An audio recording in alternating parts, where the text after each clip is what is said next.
এসে দেখছি গাড়ি দাঁড়িয়ে আছে, মানে 5 মিনিট পরে আসলে গাড়িটা চলে যেত। নেবে কি করে বলো? দেখো আমার অবস্থা।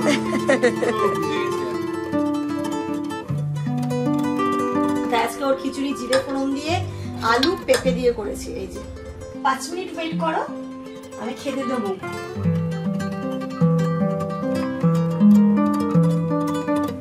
Good morning everyone and welcome back to a new blog. এখন বাজে ভোর 4টে, মানে এই ভোরবেলা থেকে ব্লগটা স্টার্ট করছে। অনেকে হয়তো অবাক হবে, চোখ মুখ দেখেও বুঝতে পারছো পুরো ঘুম ঘুম চোখ মুখ নিয়ে রেডি হয়েছি। অ্যাকচুয়ালি আমরা যখন এসেছিলাম তখন কিন্তু আমাদের গাছের আম পাকেনি, তাই তখন আমরা অল্প কিছুটা নিয়ে এসেছিলাম আর নিয়ে আসতে পারিনি। তাই বাবা হচ্ছে গিয়ে কালকে একদম মানে আম পেরেছে, হয়তো 1-2 দিন হলো, পেরে পুরো পেটিতে করে বাসে করে আম পাঠাচ্ছে। মানে চাচল থেকে যে বাসগুলো ছাড়ে, ওই বাসগুলো যেগুলো ধর্মতলা যায়, বারাসাতের ওপর দিয়ে যায়, ওইগুলোতেই আসছে। এবার আমাদেরকে টাইম দিয়েছে 5:30 থেকে 4:30 থেকে 5টার মধ্যে এইখানটাতে কোনো একটা লোকেশন যে বলেছে বারাসাতে, সেইখানটাতে ওনারা মানে বাসটা এসে পৌঁছবে। তো এখান থেকে গিয়ে আমাদেরকে হচ্ছে গিয়ে আমের যে পেটিটা রয়েছে সেটা কালেক্ট করতে হবে।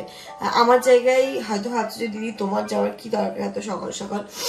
আমার জায়গায় সানি যেতে আছে, সানিরও শরীরটা না ভালো নেই, ওরও ঠান্ডা ঠান্ডা লেগেছে এবং ওর ঘুমোচ্ছে এখন, তাই ভালো ওকে আর ডাকবো না। ইনাও তো এই টাইমটা ঘুমোয়, তো ইনায়ার কাছে সানি এখন আছে। আমি আর যেমন তাড়াতাড়ি গিয়ে তাড়াতাড়ি নিয়ে চলে আসবো।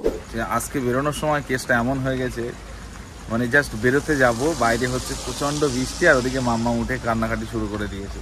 সেই সানি শরীর খারাপ অবস্থায় এখন সানিকে আনতে হয়েছে। এসে দেখছি গাড়ি দাঁড়িয়ে আছে, মানে 5 মিনিট পরে আসলে গাড়িটা চলে যেত। নেবে কি করে বলো? বেচারা শরীর খারাপ অবস্থায় চলে আসতে হয়েছে। চলো তুমি নিয়ে বসো, এছাড়া কোনো অপশন নেই। দেখো আমার অবস্থা, পুরো ভিজে গেছি আমি। বাইরে পুরো বর্ষাকালের বৃষ্টি, চুল ফুল দেখো কি অবস্থা। যাও এসো এসো এসো, তাড়াতাড়ি গাটা মোছো। মালদার আম খেতে গেলে একটু কষ্ট তো করতেই হবে। কি আর বলবো আমার দুষ্টু মেয়ের কথা, যেই আবার ওরা চলে গেছে একটুখানি খাইয়ে দিয়েছি তখন থেকে আবার ঘুমোচ্ছে। তারপর থেকে আর এখন না না না কিছুই আর করেনি, ওইভাবে একভাবে ঘুমোচ্ছে। সানি রাখে ঠান্ডা লেগে আছে বেচারি, বেচারি ওর শরীরটা খারাপ, ওকে এখন ভিজতে ভিজতে যেতে হলো। মানে কি বলবো, ওর এই টাইমটাতে, এই টাইমেও কাউকে চেনে না, ইভেন জামানকেও চেনে না। জামানও যদি ওকে কোলে নেয় তাতেও কান্না শুরু করে দেয়। যাই হোক কিছু করার নেই। আমি দেখো এই রেডি হওয়া অবস্থাতেই এখনো আছি। চলো যে তাড়াতাড়ি এসো, ড্রেস চেঞ্জ করো। তুমি গেলে আর একটা সমস্যা হতো। কেন?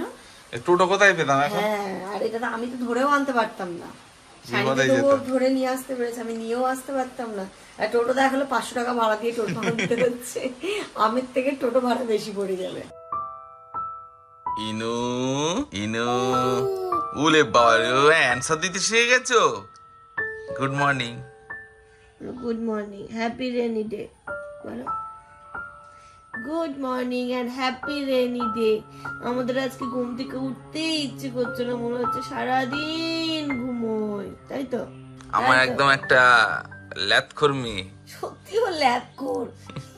একটু মানে কিছু হলে আবার এসে আমার কোলে এরকম মাথা দিয়ে কিছুক্ষণ শুয়ে পড়ছে, পাপার কাছে গিয়ে শুয়ে পড়ছে, ফাঁকা পেলে মামার কাছে গিয়ে নিচে শুয়ে পড়ছে। সুযোগ পেলেই ভালোবাসি, রাত খেতে ভালোবাসি। আর বৃষ্টির দিন, ওয়েদার এত ভালো, কার না ভালো লাগে মাম্মা রাত খেতে। তুই ওরমই হয়েছিস। চলো, নানু বাড়ি থেকে কত আম এসছে, তুমি আম খাবে না? নানু নানিমা কত আম পাঠিয়েছে, আমার মোবাইলটা নাই, খাবে না? Mango mango mango mango mango, ওই দেখি ইলি যায় বিলি যায়, দেখি দেখি দেখি দেখি ইলি যায় বিলি যায়, ইলি যায় কত কত কত কত কত কত। তখন সকালবেলার পরে যেহেতু আবার ঘুমিয়েছিলাম, আজকে ঘুম থেকে উঠতে আমাদের অনেকটা লেট। এখন ঘড়িতে 10টা 10:30 মতো বাজে। ঘুম থেকে উঠে একটুখানি ফ্রেশ হয়ে আগে ইনায়াকে খাইয়ে নিলাম। আমরা কি খাবো কিছুই জানি না, কারণ বাড়িতে কিছুই নেই। এখন যে রেডি করবো খাবার সেটাও নেই। দেখি ভাবছি সানিকে একটু পাঠিয়ে একটু ব্রেড আনা করাবো। আর দুপুরের জন্য আজকে একটু চিকেন খাই, মামা অনেকদিন চিকেন ভাত খাইনি। চলো চলো, তুমি একটু পাপার সাথে খেলা করো, আমি একটু ব্রেকফাস্টের জোগাড়টা করি। হ্যাঁ মাম্মা। সকালবেলা ঘুম থেকে উঠে দেখো আমি বিছানাটা তুলে নিচ্ছি, মশারিটা খুলবো, বিছানাপত্রগুলো গোছাবো। আগে তোমাদের সাথে না সংসারের অনেকটা কাজ শেয়ার করতে পারতাম, বাট ইনায়া আসার পর থেকে এখন এতটাই ব্যস্ত হয়ে গেছি যে সংসারের কাজগুলো পরিপূর্ণভাবে তোমাদের সাথে আমি শেয়ারই করতে পারি না। তাই ভাবলাম আজকের দিনটা, আজকের ব্লগটা এমনভাবেই করি যে আমি সারাদিন কি করছি, কিভাবে আমার সংসারটা সামলাচ্ছি এত ছোট বাচ্চাকে নিয়ে, সেটাই তোমাদের সাথে শেয়ার করি। ইনায়ার বয়স এখন ওই 7 মাস ধরো কমপ্লিট হয়ে গেছে, 8 মাস রানিং। তো এই বয়সে আমি ওকে কখন কিভাবে কি করাই সেটাই তোমাদের সাথে আজকে শেয়ার করব। দেখো ঘুম থেকে উঠে একটুখানি ফাঁকা পেলে আমি বিছানাটা আগে গুছিয়ে নিলাম। আগে দেখতে আমি বেডটা কি সানি যাও, সাবধানে যাও, শুধু ওই মাংসটা নিয়ে নেবে, ওই দোকান থেকে নেবে, হ্যাঁ, আর ব্রেড নিয়ে নেবে। সাফি আর কিছু আনতে হবে?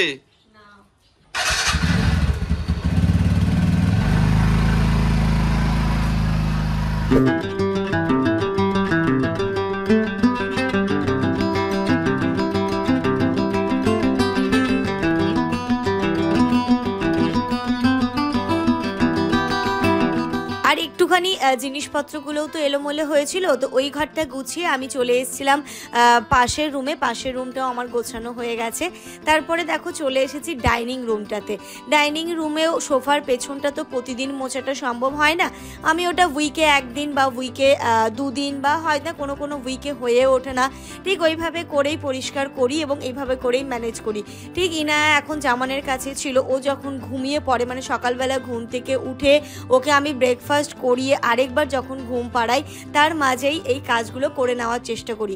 তার সাথে সাথে ওর লাঞ্চটাও আমি বসিয়ে দিই, ওর খিচুড়িটা কুকারে বসিয়ে দিই, তাহলে ঘুম থেকে ওঠার সাথে সাথে ওকে আমি স্নান করিয়ে যেন খাইয়ে দিতে পারি।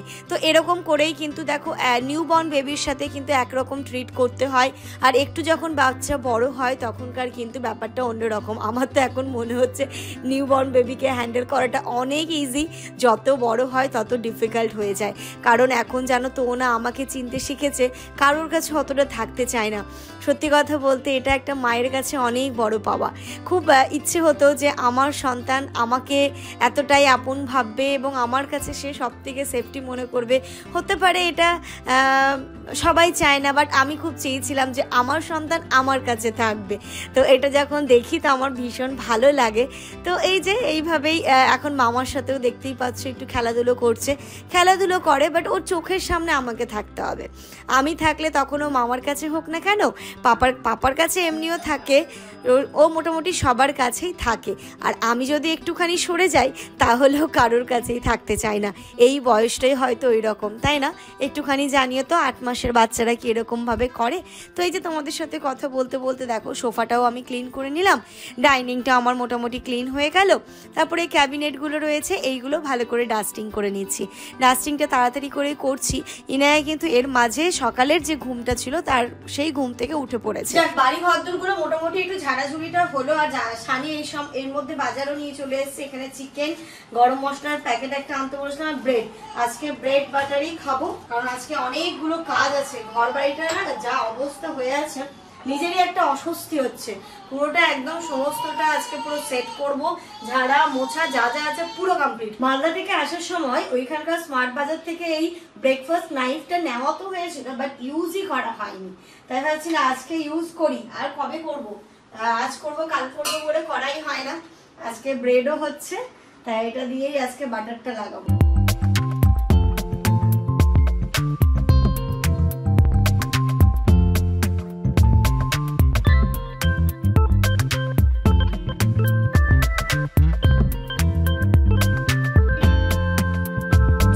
এখানে ব্রেকফাস্ট রেডি করে নিয়েছি ব্রেড বাটার দিয়ে, আর তার সাথে ওই যে একটু জুস আছে সেটাও ঢেলে নেব। আজকে ধুলো টুলো পরিষ্কার করে সমস্ত বাড়ি ঘর সেট করে আগে স্নান করে নিয়েছি। ইনায়াকেও করিয়ে দিয়েছি, আমিও স্নান করে নিয়েছি। তারপরে হচ্ছে কি বাকি কাজকর্মগুলো হবে। কি যে ভালো লাগছে, কি যে ফ্রেশ লাগছে। প্রচন্ড এলোমেলো অগোছালো হয়েছিল বাড়িটাকে, প্রচন্ড। জামান বলছিল তুমি একটু বাড়িটার প্রতি এবার নজর দাও, আগে কি সুন্দর গুছিয়ে গাছিয়ে রাখতে, এখন কথা বলছি আমাকে ধমক দিচ্ছে। তো আমি কিছু কিছু ডাইনিং এ চেঞ্জ করেছি, সেগুলো তোমাদেরকে দেখাবো। তারপরে আমি রান্নাঘরে যাব। মেয়ে আমার স্নান ধান করে এক রাউন্ড ঘুমিয়ে নিয়েছে, একটু পরে ওর লাঞ্চ করাবো ওকে। আমি খিচুড়িটা বসিয়ে স্নানে গেছিলাম। আর তোমাদেরকে যেটা বললাম না, আমি কিছু কিছু চেঞ্জ করেছি ডাইনিং এ। এবার যেন ডাইনিংটা আরোই সুন্দর লাগছে দেখতে। অনেক আগের ভিডিও গুলো দেখছিলাম, তখন দেখছিলাম ও আজকে সকালে তুমি ওইগুলো দেখছিলে। কি সুন্দর লাগতো আগে দেখতে, এবং ডাইনিংটা সুন্দর একটা কোজি কোজি ভাব ছিল, কিন্তু ওটা কোথায় হারিয়ে গেল, কেন আমি করতে পারছি না।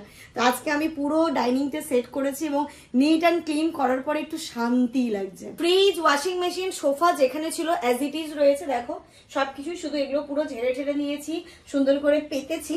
আর যেটা ডাইনিং টেবিলটা আমি এইখানটাতে রেখেছিলাম, এইখানটাতে রাখাতে আমি খেতেও পারছিলাম না, বসতেও পারছিলাম না, কিছুই না। আর এর ওপরে টিকটিকির খুব বাসা আছে, যেটার জন্য মানে খুব টর্চারও হচ্ছিল। তাই আমি ডাইনিংটা এখান থেকে সরিয়ে আবার যেখানে ছিল এই যে এইখানটাতে করে দিয়েছি ডাইনিং টেবিল। সুন্দর করে ডাইনিং টেবিলটাও গুছিয়ে নিয়েছি। আর হোয়াইট কালারের যে ক্যাবিনেটটা ছিল এখানটাতে দিয়েছি, যেটা আমার স্টোর রুম মানে স্টোরেজ হিসেবেও কাজ হয়। আর ওটিজিটা ওর উপরে আছে, এখান থেকে আমার বড় একটা তারও রয়েছে, এখানে চলে আসবে যখন আমার মানে কাজের প্রয়োজন হবে। আর এখানে দুটো চেয়ার রেখেছি, আর আমার যে প্ল্যানটাও আমি এখানটাতে রেখে দিলাম। আর আরেকটা যেটা প্ল্যান্টারটা ওইখানটাতে আছে, ওইখানটাতে জন্য 3টে প্ল্যান্ট আমি কিনবো খুব তাড়াতাড়ি। তবে ডাইনিংটা আরোই সুন্দর লাগবে দেখতে। বর্ষাকাল না, একটুখানি গ্রিনারি ছোঁয়া থাকলে নিজেদেরও মনটা ভালো থাকে, এবং হয় না ঘরের সৌন্দর্যটা আরো বেড়ে যায়।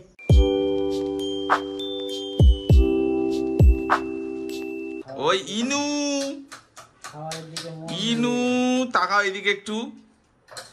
মানে ওর এখন কি মানে খিদে পেয়েছে তাই নাকি? আজকে ইনায়ের খিচুড়িতে আমি একটু পেঁপে অ্যাড করেছি। আর এক দিদি ভাই আমাকে কমেন্ট করে বলেছিলে যে জিরে সোমবার দিয়ে ওর খিচুড়িটা করো, তাহলে টেস্টি হবে, ও খেতেও ভালোবাসে। মানে জিরে ফোড়ন দিয়ে। তাই আজকে ওর খিচুড়ি জিরে ফোড়ন দিয়ে আলু পেঁপে দিয়ে করেছি। এই যে 5 মিনিট ওয়েট করো, আমি খেতে দেবো। ঘুম থেকে উঠেছো, খিদে পেয়েছে? না ঘুম থেকে উঠে খিদে পাবে না কেন? ঘুম থেকে উঠে যে পটি করেছে ও। হ্যাঁ, ঘুম থেকে ওটা পটি হয়ে গেছে। না আমি নিচ্ছি, আমি খাবারটা রেডি করে নি, তারপর আমি নিচ্ছি। ও কথা বললেই তোমার মুখের দিকে তাকিয়ে থাকে, দেখো।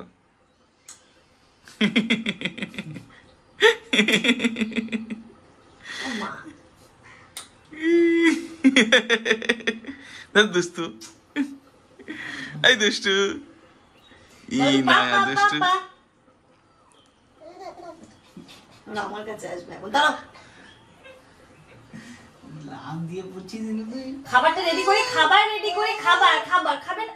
খাবে না? লাঞ্চ করবে না? লাঞ্চ হিচকি হচ্ছে কেন? পানি খাও। জানি না হিচকি হচ্ছে কেন হঠাৎ করে। হিচকি শুধু চুরি করেও খাইনি, লাস্সি খেলাম, সেটা তো তোমাকে দিয়েই খেলাম, কেন যে তবু হচ্ছে। আর আমাদের রান্না বলতে এদিকে ভাত বসিয়ে দিয়েছিলাম, আর আজকে সবার ইচ্ছে হয়েছে আলু দিয়ে চিকেনের একটা পাতলা ঝোল খাবে, তাই এদিকে চিকেনটাও বসিয়ে দিয়েছি। ইনাকে খাইয়ে দাইয়ে নিয়েছি, ও মনে সুখে খেলা করছে। আর বাইরে এত সুন্দর মেঘ হয়েছে কি বলবো। অনেক দিন ধরে এই ওয়েদারটার ওয়েট করেছিলাম যে এত সুন্দর একটা ওয়েদার হবে, ঠান্ডা ঠান্ডা ওয়েদার হবে। আর তার সাথে আজকে লাঞ্চটাও কিন্তু আমাদের জম্পেশ, একদম চিকেনের লাল লাল ঝোল, আর তার সাথে ভাত, আর তার সাথে বৃষ্টি। খেতে বসে গেছি, তার সাথে সাথে আজকে যে ব্লগটা পাবলিশ হয়েছে সেই ব্লগটা দেখছি। আর আমি এখানে কেন কিছু জানো, আমি যদি নিচে খেতে বসি, ইনায়া বিছানার মধ্যে একদম থাকবে না। তাই আমার খাওয়াটা এখন এরকমই হয়ে গেছে, হাতের উপরে প্লেট নিয়ে কোনো রকমে খাই। আর জামানা শানি নিচে বসবে, ওরা আরামসে এনজয় করে খায়। বাট আমি এরকম ভাবে এখন এটাই আমার হ্যাবিট হয়ে গেছে, ওর সাথে সাথে এইভাবে প্লেট হাতে নিয়ে খাওয়াটা। সেই আগের দিন মুভির মতো হয়েছে, এখানে মনে হচ্ছে মুভি চলছে, সানি দেখো টিভির দিকে ফিরে বসেছে। দারুণ হয়েছে, ভালো হয়েছে। সানি এমন হয়েছে চরম। সকালবেলা আমগুলো তো পাঠিয়েছে, বাট আজকে সারাদিনের কাজকর্মের চক্করে আমগুলো ওপেনই করা হয়নি। না সানি মুখটা খুলে দিয়েছে, বাট ওইগুলো কাঁচা আমই পাঠিয়েছে, মানে কিছু কিছু হয়তো পেকেও যেতে পারে। কালকে থেকে বন্ধ ছিল, ইনে আমার মুখের দিকে তাকিয়ে দেখো, কালকে থেকে বন্ধ ছিল। তো আমগুলোকে ভেতরে এনে আমি ভাবছি ডাইনিং এর তলাটাতে সুন্দর করে পেতে রাখবো। মা বললো হাত দিয়ে দেখবি যে আমগুলো একটু নরম হয়ে যাচ্ছে, মানে পাকা মতো হয়ে যাচ্ছে, সেগুলো ফ্রিজে রাখবি, বা সাথে সাথে খেয়ে ফেলবি, যাকে যাকে দেওয়া দিয়ে ফেলবি, নইলে নষ্ট হয়ে যাবে। এই যে দেখো সেই আমের ঝুড়ি, সানি তবুও ভালো যে এটা করেছিল, ওপেন করেছে। সানি ওইদিকে দড়ি লম্বা হয়ে যাচ্ছে। অ্যাকচুয়ালি এর মধ্যে বাবা যেটা বললো 25 কিলো আম আছে। এবার এইগুলোকে মেন কাজ হচ্ছে নামিয়ে রাখতে হবে। সানি কাজটা করে দিত, সানি আর বেরিয়ে যাচ্ছে, করে দিয়ে যাবে। সানি খুব ভালো পারে এই কাজটা করতে, সুন্দর করে আমটা সাজিয়ে দেবে। দিদির বাড়ি আম এসছে বলে কথা, মালদা থেকে। শানি আবার আম নিয়ে যাবি তো আজকে? সানির আবার ডিউটি আছে, ও আবার চলে যাচ্ছে। আবার কবে আসবে? কালকে এসো। আমগুলো কি কার্বাইড দিতে হবে? না না, আমাদের দিকে তো তুলনামূলক আম এবার কম হয়েছে, কিন্তু মালদার দিকে কিন্তু ভালো, খারাপ নয়। দেখো সাইজটা দেখো, এটা এগুলোই না ছোটগুলো, আর ছোটগুলো পাঠিয়েছে ইনুর জন্য। আর আফ্রিদের জন্য। ও ইনু আর আফ্রিদের জন্য ছোটগুলো।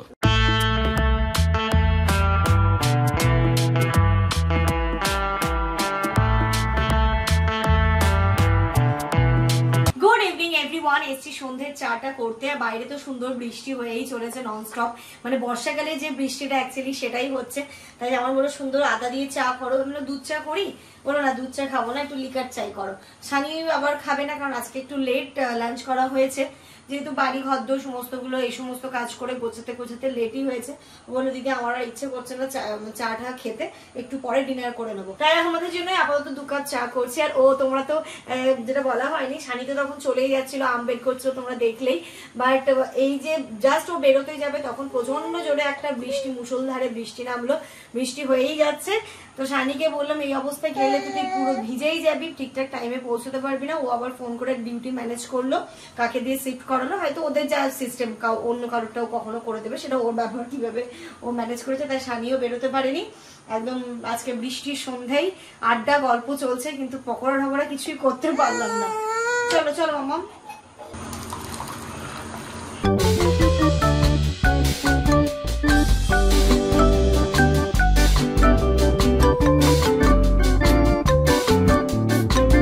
রাত্রি এখন 10:30 মতো বাজে। সন্ধ্যের চা খাওয়ার পরে আমি চলে এসেছিলাম একটুখানি ভাত বসাতে। হতো যা ভাত ছিল সেটাতে 3 জনের হবে না বলে দেখো না ইনার এই কুকারটাতেই বসিয়ে নিচ্ছি। তোমরাও বলেছিলে যে দিদি ছোট্ট কুকারটা অনেক হেল্প হয়, তো সত্যি তাই অনেক হেল্প হয়। মানে মোটামুটি 5 মিনিটের মধ্যেই কিন্তু আমার ভাত হয়ে গেছিল রেডি।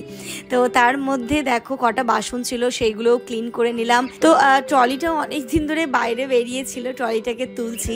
ট্রলিটা যখন বের করি তখন একটা অন্য রকমের আনন্দ হয়, যে এই যে কোথাও ঘুরতে যাচ্ছি বা বাপের বাড়ি যাচ্ছি বা কোথাও যাচ্ছি, বাট ঢোকানোর সময় একটু মনটা কিন্তু ভারী হয়ে যায়। জানি না আবার যে কতদিন পরে বেরোবে, যাই হোক খুব তাড়াতাড়ি কিন্তু বের করার ইচ্ছে আছে।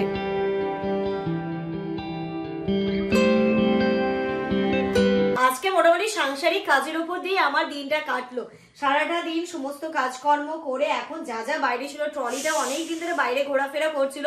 জামানকে বললাম আর নয় প্লিজ তুমি আজকে একটু তুলে দেওয়ার ব্যবস্থা করো, নইলে বাইরে ধুলো হয়ে পড়ছে, যত জিনিস বাইরে থাকে তত আরো ধুলো ধুলো হয়ে যায়। তো এইভাবে দিনটা কাটলো আজকে, একদম ঘরে বসে একদম রেনি ডে পুরো প্রপার ভাবে এনজয় করলাম।